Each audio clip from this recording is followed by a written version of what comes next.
Romy Kennedy, Frando Rumaropen, Cigo Alves, Anak Jadul, Nita Halawa, Tenang-Tenang, Mokhtar Solisa, Murtani, Muhammad Rifai, Lombok Landscape, Rujak Bebek, Cappuccino Official, Kakek Pendowo, Janji Gak Janji, Ahmad Muhaimin, Adi 230, Wahyu Sagita, Sang Penjelajah Pelosok Negeri, FJFH, FJGH, Eri Jaljol, Jibes, HH.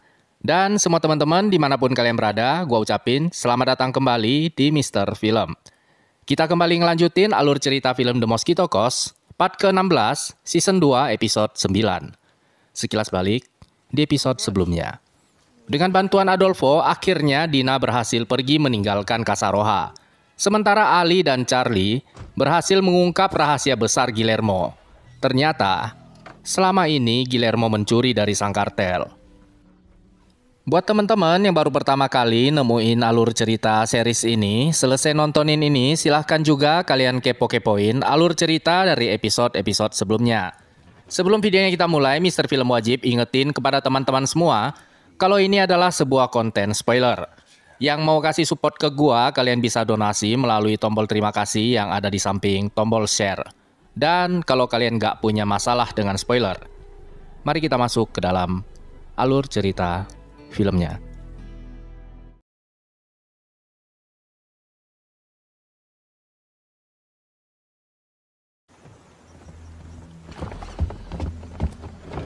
Ali nyamperin Adolfo, nanyain ke dia di mana sebenarnya Dina berada.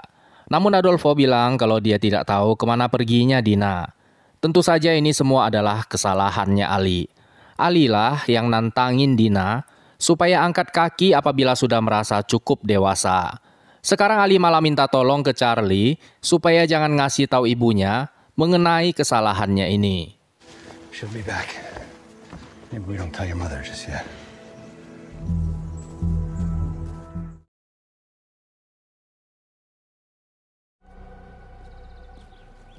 Un aventón. Una bronca mi rey. Una venita. Ini adalah kedua kalinya Dina kabur dari rumahnya. Kali ini Dina tahu persis apa yang harus dia lakukan. Ketika Dina masuk ke sebuah toko, dia ngelihat sebuah sepeda kepunyaan Hotel Marquez Miramar. Dina kemudian masuk ke toko itu untuk membeli pakaian ganti. Sebisa mungkin Dina menghindari percakapan dengan orang-orang yang tidak ia kenal.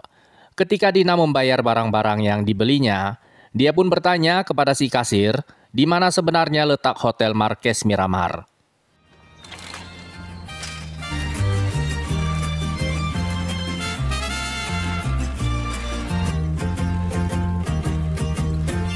Wow!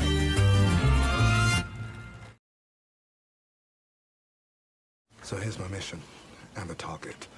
Sementara itu di Kasaroha, Margot berusaha menggali informasi dari Richard mengenai operasi yang akan dilakukan Richard untuk menggagalkan proyek pembangunan lahan Kasaroha.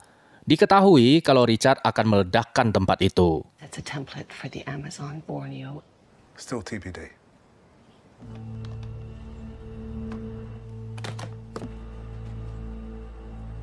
I could use you as a spotter.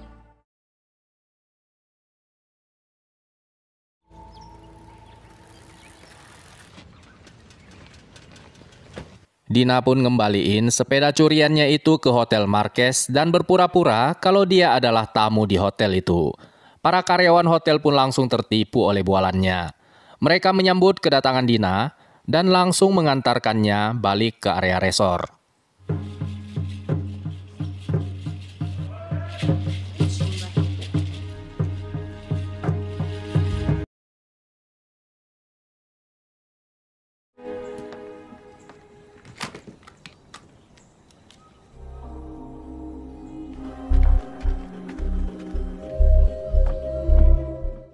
Margot kembali mendesak Reben karena Richard akan segera mengeksekusi rencananya. Margot gak bakalan bocorin rencananya Richard itu sebelum Reben berhasil mengabulkan permohonan kekebalan hukumnya. I know this hasn't been easy. I need my paperwork, and then I'll get you the time. I'm out here risking my fucking life.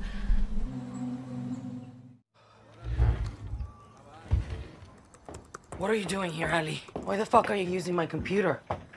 Ketika Isela balik ke pondoknya, dia terkejut melihat Ali sedang mengutak-atik komputernya. Ali pun langsung bilangin terus terang ke Isela kalau dia sudah mengetahui rahasianya Guillermo. Selama ini, ternyata Guillermo mencuri dari sang kartel. Dan mereka akan mempergunakan bukti ini untuk memeras kembali Guillermo. Skimming from the cartels. So this is how he's making his money. I've got the fucker. I've got him. Fucking kill you. And me. And Casa Roja. Tiba-tiba saja, terdengar bel tanda bahaya. Anak buah Guillermo mendatangi Casa Roja untuk mencari Ali. Isela kemudian berusaha mengulur waktu demi supaya Ali dapat mengupload semua foto dan bukti yang sudah dikantonginya itu. Díganme, ¿dónde está Fox? ¿Dónde está? ¿Dónde está Fox?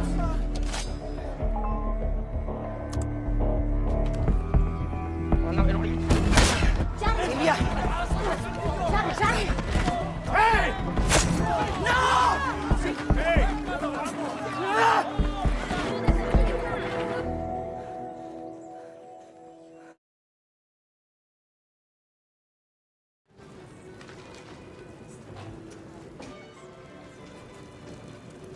Sementara itu di hotel, Dina dengan mudahnya mengelabui semua karyawan yang bekerja di tempat itu.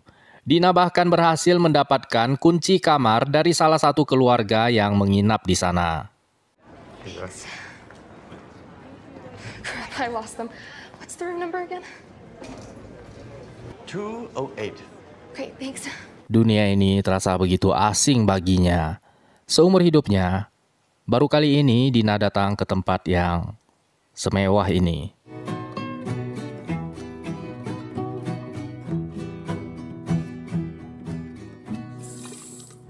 It's too late. You can't go.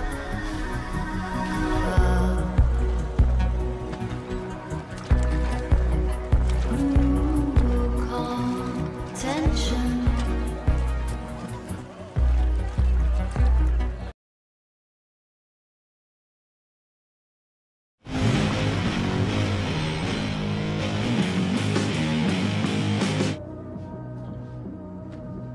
Ketika Ali sampai di tempatnya Guillermo, Ali langsung membongkar rahasia Guillermo di depan William. Pada awalnya, Guillermo bersikap seolah dia tidak tahu apa-apa. What the fuck you're talking about? I found your skimming operation. Excuse me? Tomadores means thief. Más o menos. You're a dead man. Hingga akhirnya Ali bilang kalau dia sudah mengantongi bukti berupa foto. Di saat itulah Guillermo menjadi tidak bisa berkutik lagi. Guillermo bahkan tidak bisa membunuh Ali. Setiap beberapa jam sekali, Ali harus mengubah jadwal publikasi di penyimpanan cloud-nya. Kalau enggak, foto-foto itu otomatis bakalan terkirim ke semua kenalannya Guillermo. Dan supaya Guillermo bisa terlepas dari permasalahan ini, Ali menuntut supaya Guillermo menyerahkan sekeping tanah untuknya. Tanah tersebut berada di pesisir Amerika, tepatnya di semenanjung Nocera. Many nice little chunks of land? I want it. Or what? Or Zetas will pay you a visit.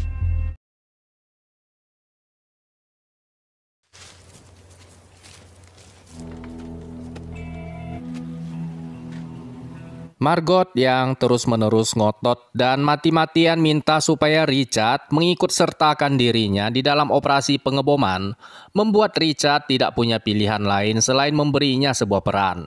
Richard membawa Margot menuju ke sebuah bangunan yang berseberangan dengan lokasi pengeboman, dan lalu meminta supaya Margot mengawasi operasi tersebut dari sana. I need someone I can fully trust. You'll hide here. Do you still want in? Operasi itu akan dilakukan pada keesokan harinya. Sepulangnya dari sana, Margot pun kembali mendesak Rayburn yang kebetulan sudah berhasil mengabulkan kekebalan hukum untuk Margot dan keluarganya. Rayburn pun sontak terkejut sebab operasi tersebut sedemikian mendesaknya dan kini dia harus terburu-buru menyiapkan pasukan untuk mencegat operasi Richard itu. Tomorrow at 1 o'clock. No way, I need a longer runway than that. You Jesus Christ, Margot, what are you talking about tomorrow? I don't just send in guns like that, all right? We've got to coordinate that with the local.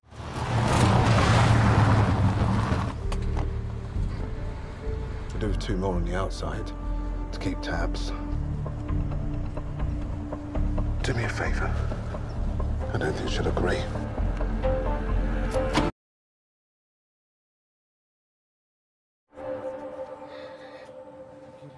Sementara itu di Casa Roja, warga berusaha menyelamatkan Sylvia yang lehernya ditebas sama anak buahnya Guillermo.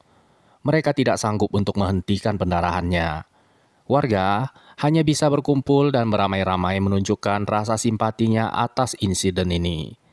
Begitu juga dengan Charlie yang berkabung dengan caranya sendiri. Charlie mengubur dirinya di dalam tanah, seolah dia ingin ikut merasakan apa yang dialami oleh Sylvia. Selama Charlie tinggal di Casa Roja, Sylvia adalah seorang sosok yang sangat dekat dengan dirinya.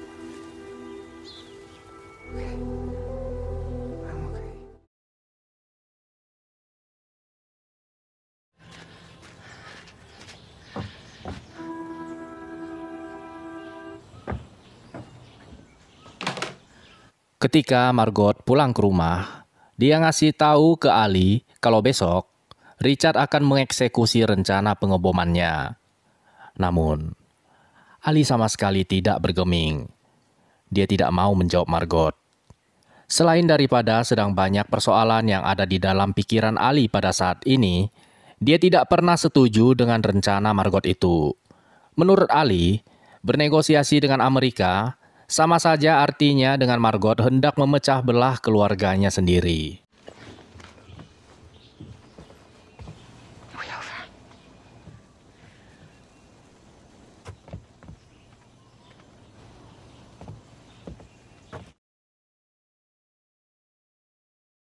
Dina, Dina, perutnya keroncongan.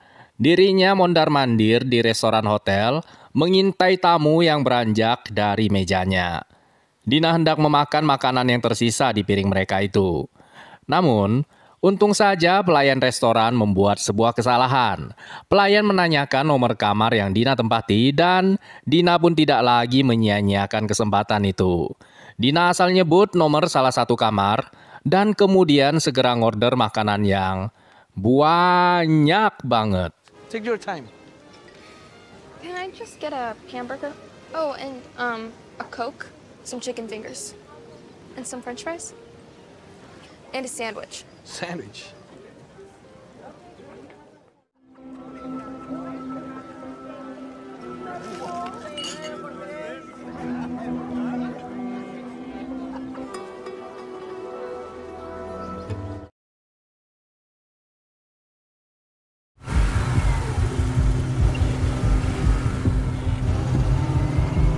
Pada keesokan harinya, Richard pun mengeksekusi rencananya. Tampak keraguan di wajahnya Margot, namun dia berusaha menyembunyikan perasaan bersalahnya itu. You know where to meet me. No casualties.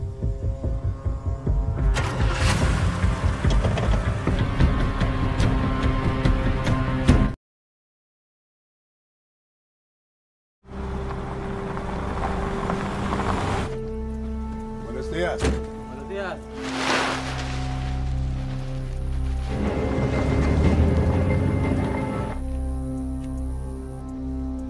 Sesuai dengan rencana yang sudah disepakati, Margot bertugas untuk mengawasi pergerakan di sekitar lokasi pengeboman, sementara Richard membawa mobil yang berisi bom itu ke titik lokasi target. Meskipun Margot melihat tempat itu sudah dikepung oleh FBI, namun dia bilang ke Richard kalau semuanya aman-aman saja. Marco, am I clear? Yes, it's clear.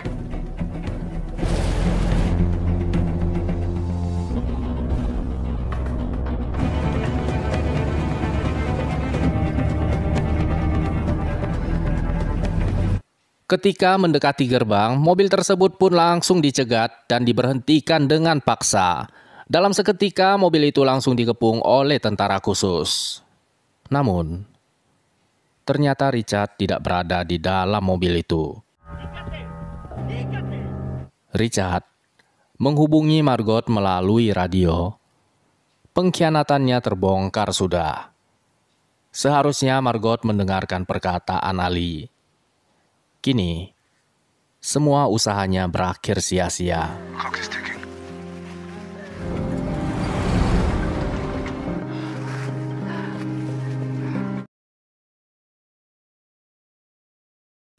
Pada malam hari itu, tiba-tiba saja handphone curiannya Charlie berbunyi.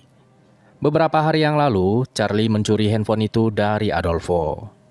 Dina menghubungi Adolfo dan bilang kalau dia sudah membuat sebuah kesalahan besar. Dia tidak seharusnya kabur dari rumah. Dunia baru ini terasa begitu asing untuknya. Charlie pun langsung memberitahu ayahnya. Mereka berdua berpura-pura menjadi Adolfo, menanyakan di mana keberadaan Dina pada saat ini.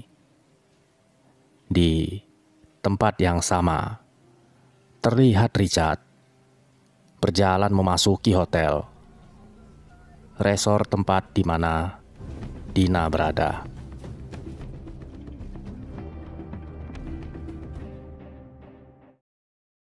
Terima kasih banyak teman-teman.